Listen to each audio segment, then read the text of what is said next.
Hello, it's Jay here again and welcome to another tutorial. So we're going to begin to get the options menu working by being able to select the button, and luckily we can actually reuse some of the code from the main menu, which is why we updated it in the previous lesson. So I'm just going to come to the main menu script and I'm going to copy the two variables for vertical input timer and input delay. So let's copy those and we'll put them in our options menu script. I'll put them with the selected button here. And we'll come back to the main menu now. We'll come to the void update. And we want the code for the if main menu vertical input timer is greater than 0. Then we minus and we prevent a negative number. So let's copy that. We'll come to the options menu. Now it is important where these go, and they want to go at the very bottom of the function. We'll come back to the main menu. We'll copy the two return lines. And we'll paste those in. So selected button double equals 0. Let's come up, selected main options button. Let's copy that. And we'll just switch it out here. I'll break the line up for commenting.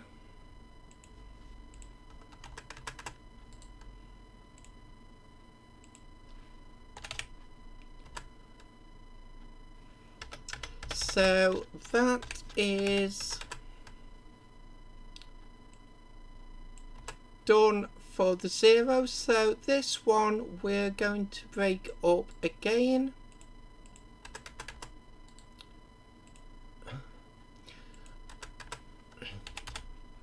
And selected button equals 3. We're going to change that to 4.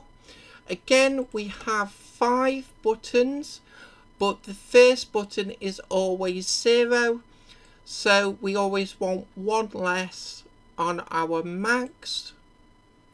So that's how we get the 4 here. And we're going to come again to the main menu, and we want the two if blocks for the vertical axis. So let's have a look.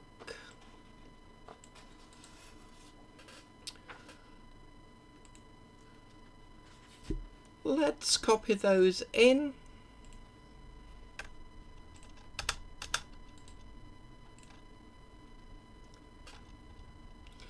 And again, we'll have to switch out the selected button to selected main options button.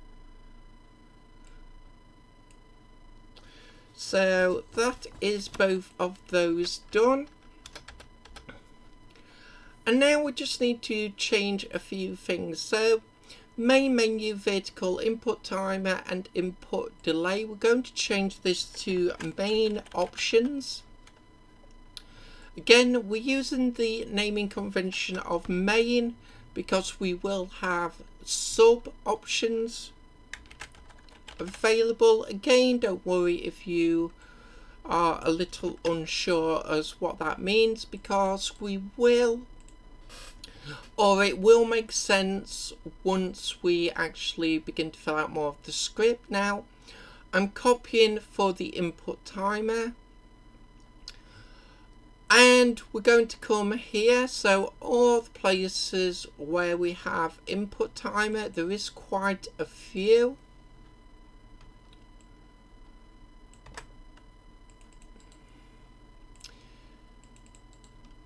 So let's begin with this first if block and then we'll work down.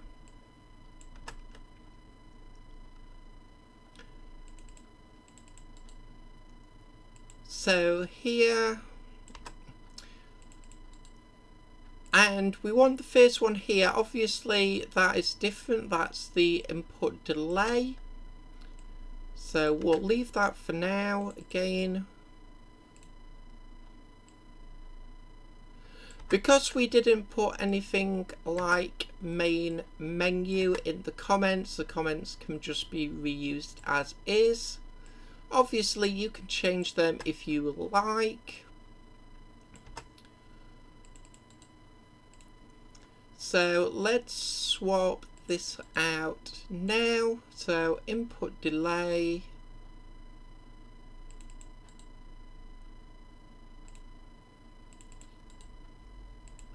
And we'll paste that in there. And we'll just save this off. So obviously the code should just work the same as it does for the main menu. But let's start up the game and test this out.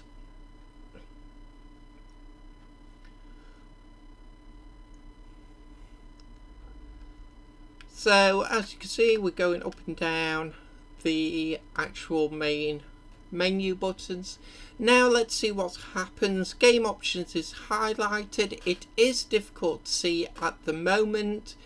It's just slightly brighter. Again, if you're watching this on a small device, you may not see it. So please re-watch when you have chance on a bigger screen if you can't. And hopefully you can see we can now change the highlighted button. And again, we have that input delay so it doesn't suddenly go through all the buttons all at once, which is what would happen. We get no errors if I press down at credits. And I can still come back out of the options and start the game. So I think we'll leave it here for this video. Quite simple and quick video this time, but I think this just rounds everything off nicely. Again, we'll pick up the series in the next video. I am a little unsure whether to continue on with the options or do something else and come back to this later. Please, if you have any thoughts, let me know in the comments. But as I said, we'll leave it here for this video. As always, I hope you enjoyed the lesson. I hope to see you next time. And until then, as always, bye for now.